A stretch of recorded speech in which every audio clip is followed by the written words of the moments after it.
Welcome to the Virtual Antics podcast, where we help entrepreneurs streamline their business to six figures and beyond. These short, sweet, and info-packed episodes will inspire, educate, and leave you feeling motivated to take one more step forward in your business. So put down your never-ending to-do list, because in this podcast, we are interviewing the best of the best in the entrepreneurial world as they spill their secrets to success. This podcast is sponsored by Nodora, the all-in-one software for entrepreneurs to grow their business with unlimited landing pages, automations, emails and text campaigns, and so much more. I'm your host, Natalie Guzman. Now let's get into it. Hey guys, welcome back to Virtual Antics podcast. As always, I'm your host, Natalie Guzman. So excited to have Robert Poole on the call with us. He is the co-founder of Total Business Results. He helps entrepreneurs who are tied to their businesses make the transition from operator to owner in their business so they can finally achieve the freedom they got into entrepreneurship in the first place. Welcome, Robert. How are you doing today? Oh, perfect. Great. Thanks for having me on the show, Natalie. Yeah, I'm so excited to have you. You're coming all the way from Arizona. Super cool. So tell us a little bit about how you got started, especially this is such a cool thing, so unique. And I think a lot of our listeners need to understand and hear about how they can really be the operator. So how did you get into this? Yeah, absolutely. I've been in sales and marketing for many years, started as a young man back in the 90s, dating myself a little. And I started a B2B marketing firm with my best friend right around, I think it was around 2000.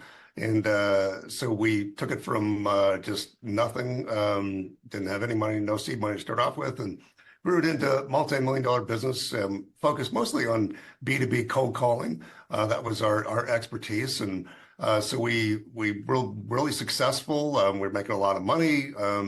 And because I had a business partner, a lot of partnerships don't work out that well, but I was very fortunate. We complemented each other very well, and we were best friends. And so we went along, and as I said, had all these employees and had a good company, making a lot of money. I had freedom to take time off. I took a 3-week honeymoon. He took vacations, I took vacations, because we could cover for each other. There's that mental crutch of having somebody else at the company. He was sort of the public face of the company, and I worked behind the scenes doing operations, running the sales teams, things like that.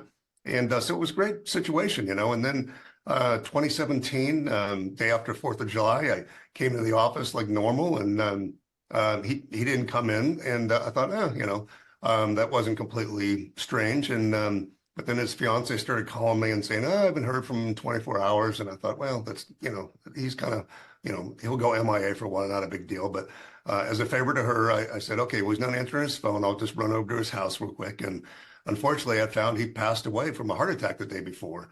And so, I've got this personal tragedy, of course, because he was my good friend.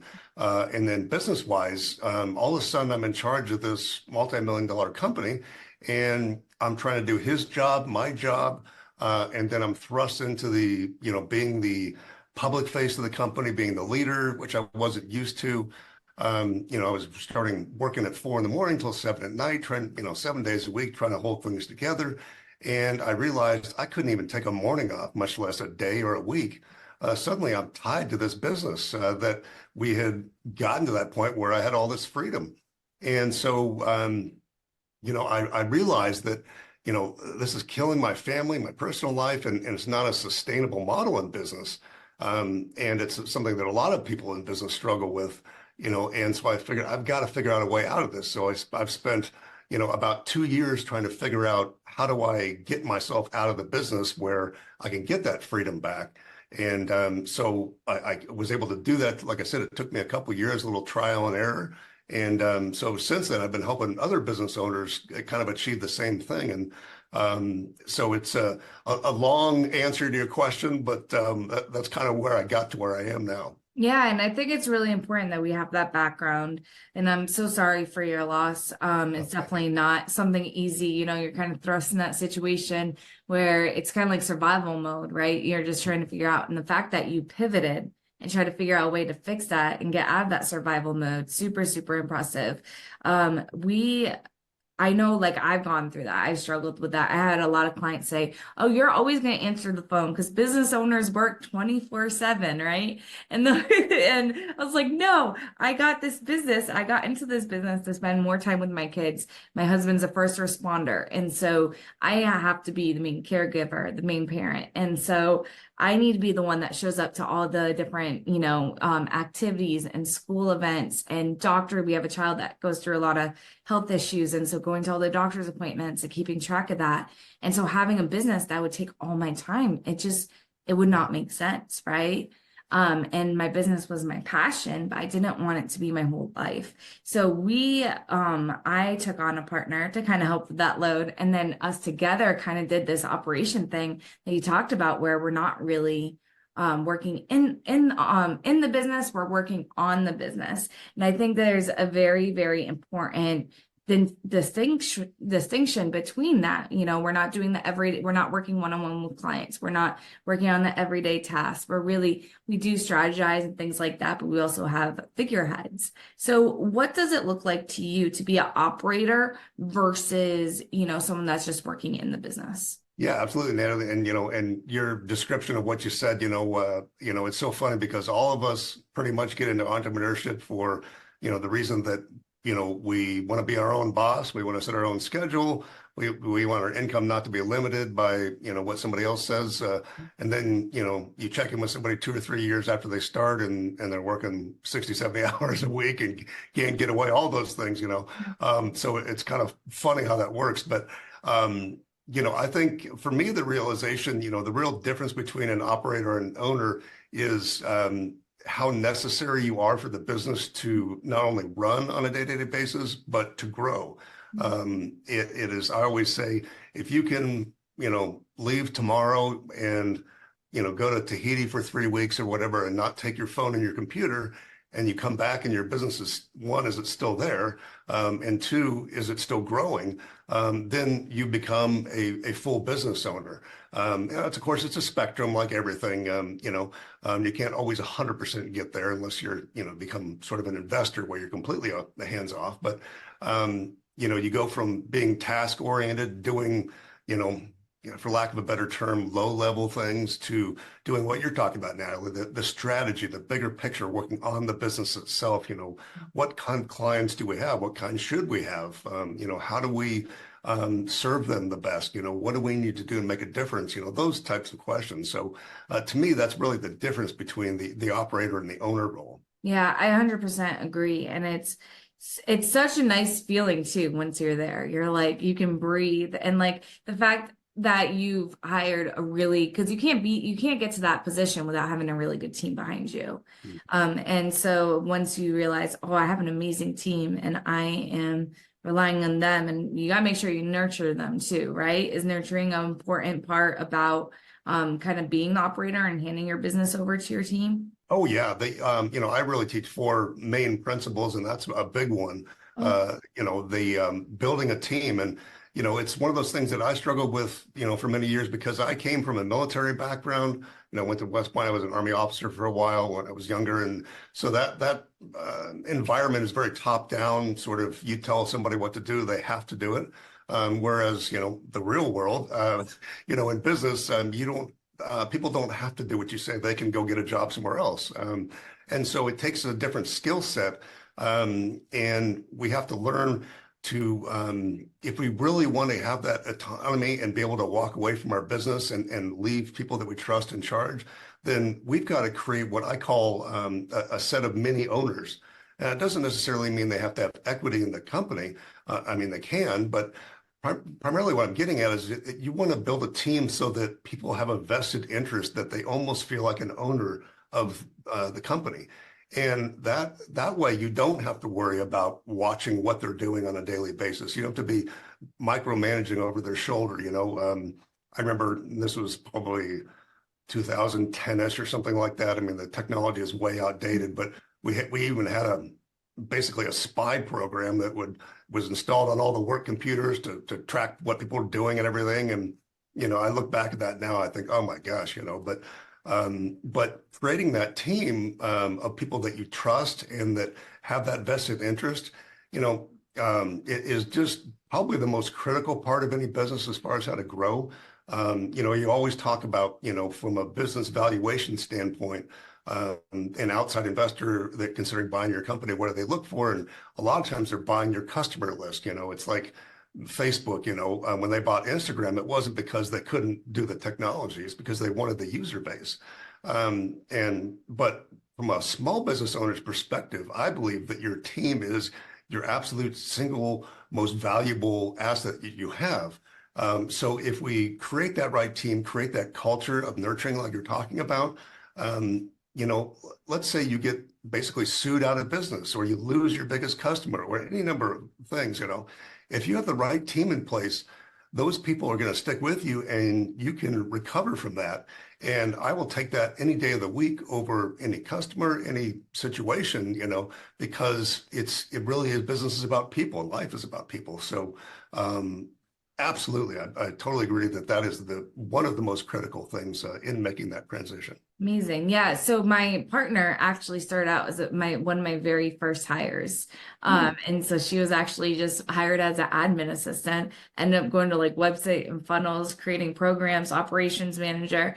And at one point I was just like, you've given me so much value and we work so well together and we both had a passion. This business, that's when the business became more than just me. And I was like, this is actually like a living, breathing thing that's giving other people passion.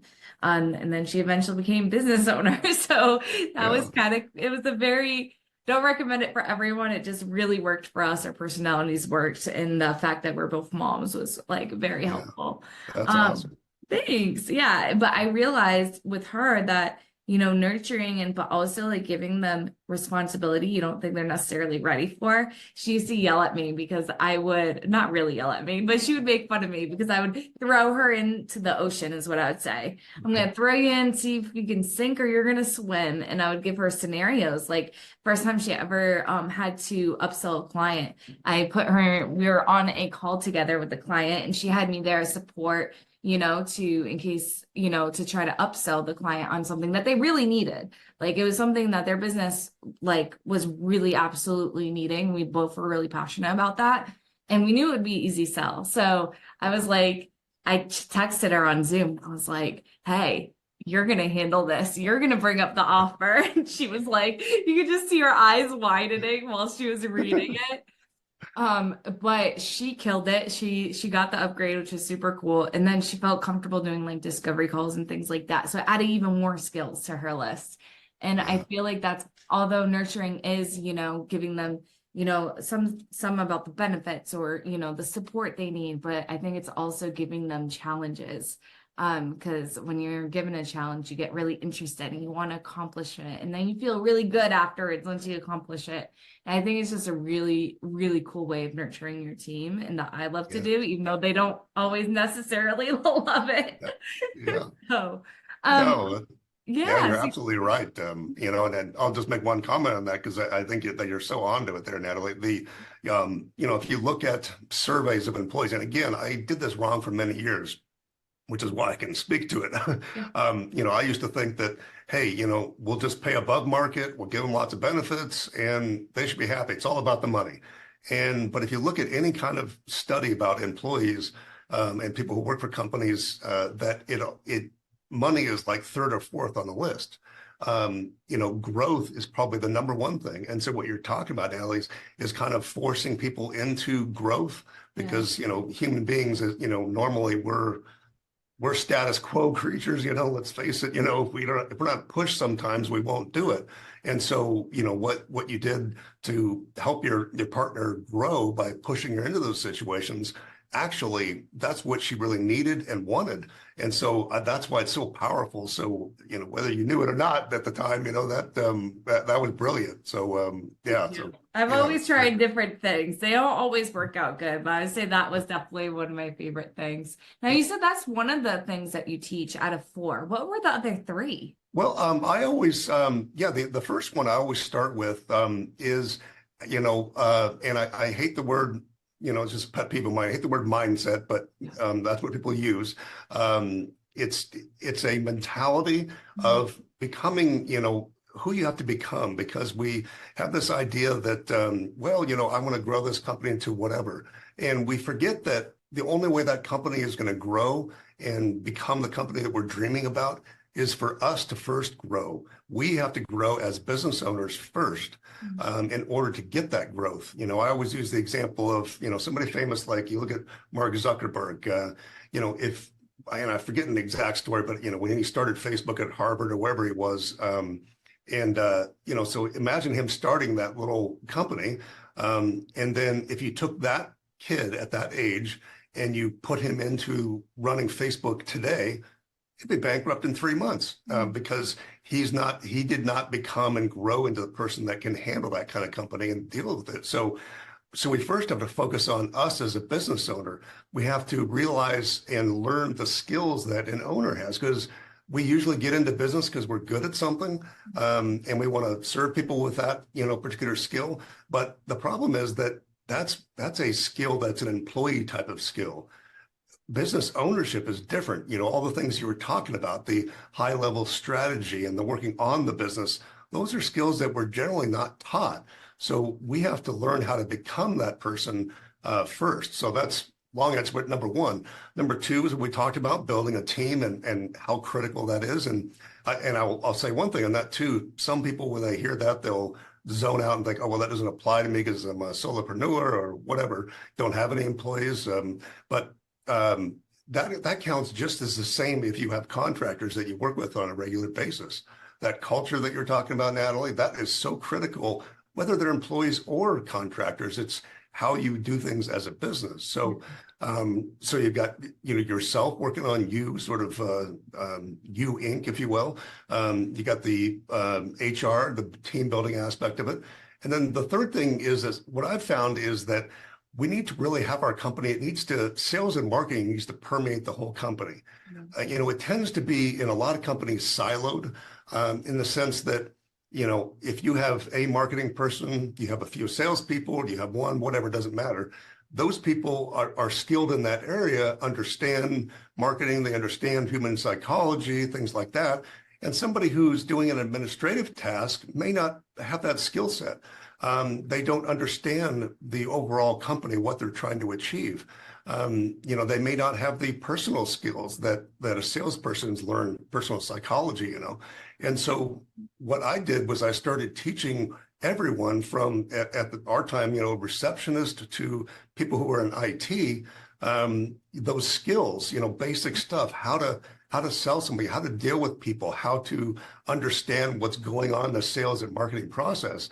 And when everyone starts to understand that, they get together and it just explodes the company because everybody's on the same page versus being siloed in their own little thing.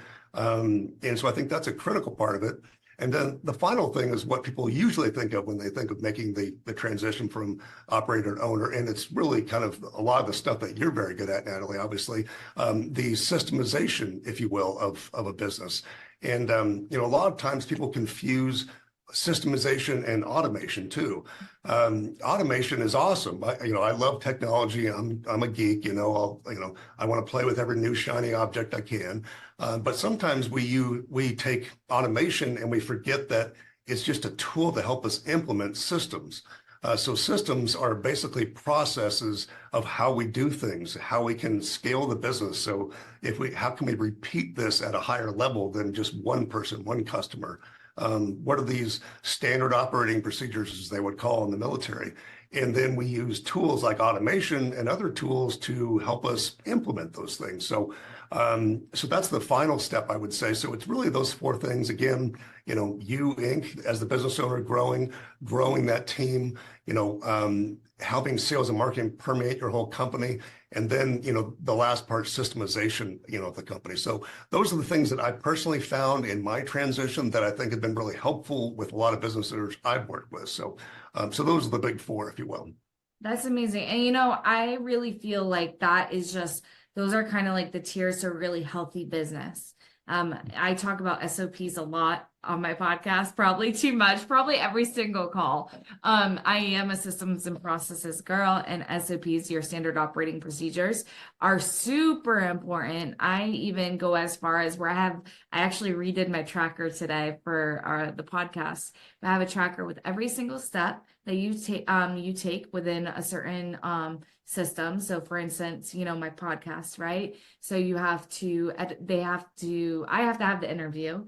I have to write the person's name in the episode, and then everyone else has tasks. So it's like editing the long form, editing graphics that were part of a template, and I have it linked. I have a tutorial, and I have the name of the person that's doing that task, and then they have to check it off.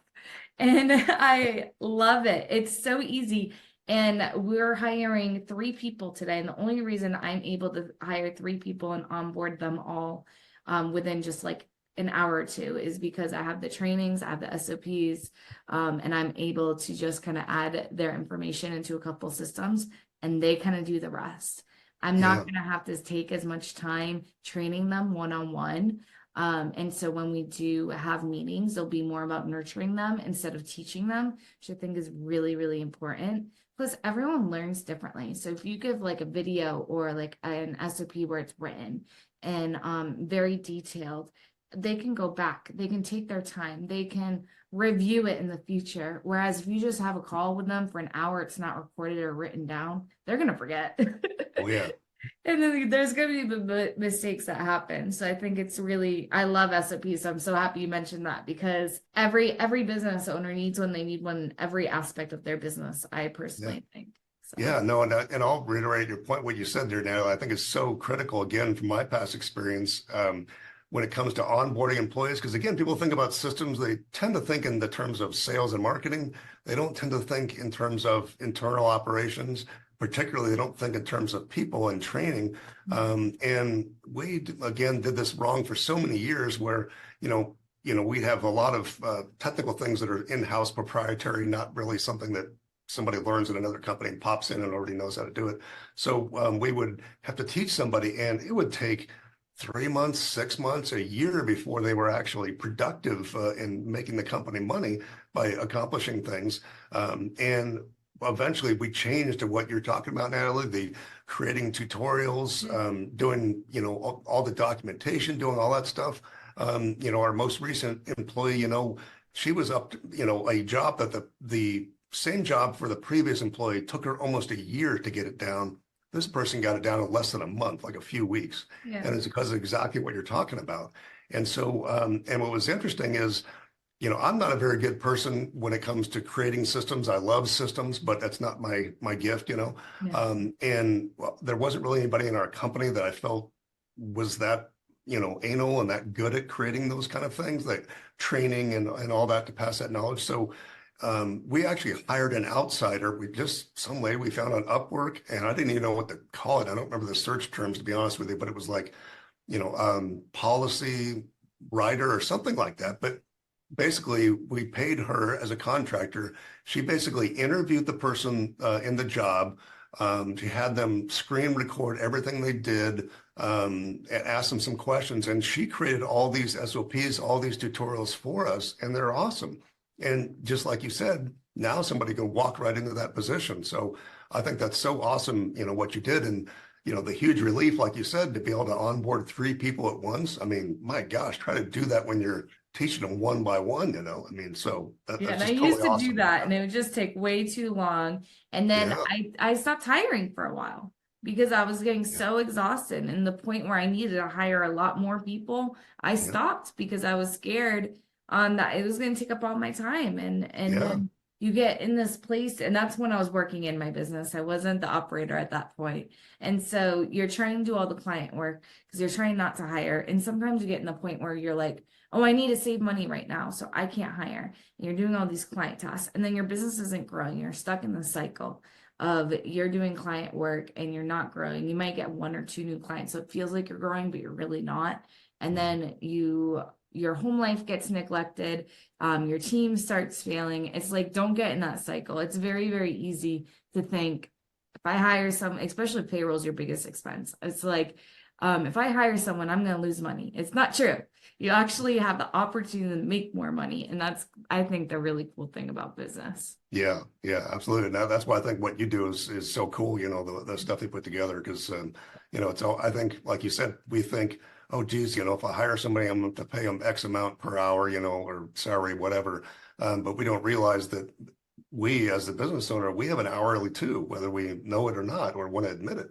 And so if we're doing it ourselves, then the company's paying us that hourly, and that might be $50 an hour when you could hire somebody for $30 an hour to do the same task. So we're actually losing money trying to do it ourselves. So like I said, I know from past experience, but that's why, like I said, I think it's so awesome what you do. Thank you. Well, I think it's amazing what you're doing because you're helping entrepreneurs with, I think, an area that we all tend to struggle with at one point or another. So how can we find out more about you and your services? Yeah, absolutely. Of course, I'm on most of the social media channels, usually under the Robert Poole, and a lot of YouTube videos and that sort of thing covering this subject. And you can go to our main website, totalbusinessresults.com. Reach out to us that way. Or I always, on podcasts that I like, that I talk to people, I always like to give out my personal email as well. So I'll do that. You can reach out to me at Robert at operator2owner.net. So it's operator2 owner.net. And just, put in the subject line, hey, I was, Virtual Antics, podcast or something, so I know where you came from. And I'll reply, and we can set up a time to chat, and we can kind of go through your business, see where you're at, and see if I can help you with any ideas. And if I can't, maybe I'll refer you to somebody else. And, if you want my further help, we can talk about that certainly, but no pressure or anything. But I'd love to help anybody who's struggling with that, just because, I can relate, and I know a lot of business owners can. 100%. Well, I'll make sure I put that in the show notes. Thank you so much, Robert, for giving us so much knowledge. And I really hope that we're going to start creating, everyone is going to sit down, implement this, put it into their business so they can actually have their dream business and not just be working 24/7. So thanks again, Robert. And we'll talk to you guys next time on the Virtual Antics podcast.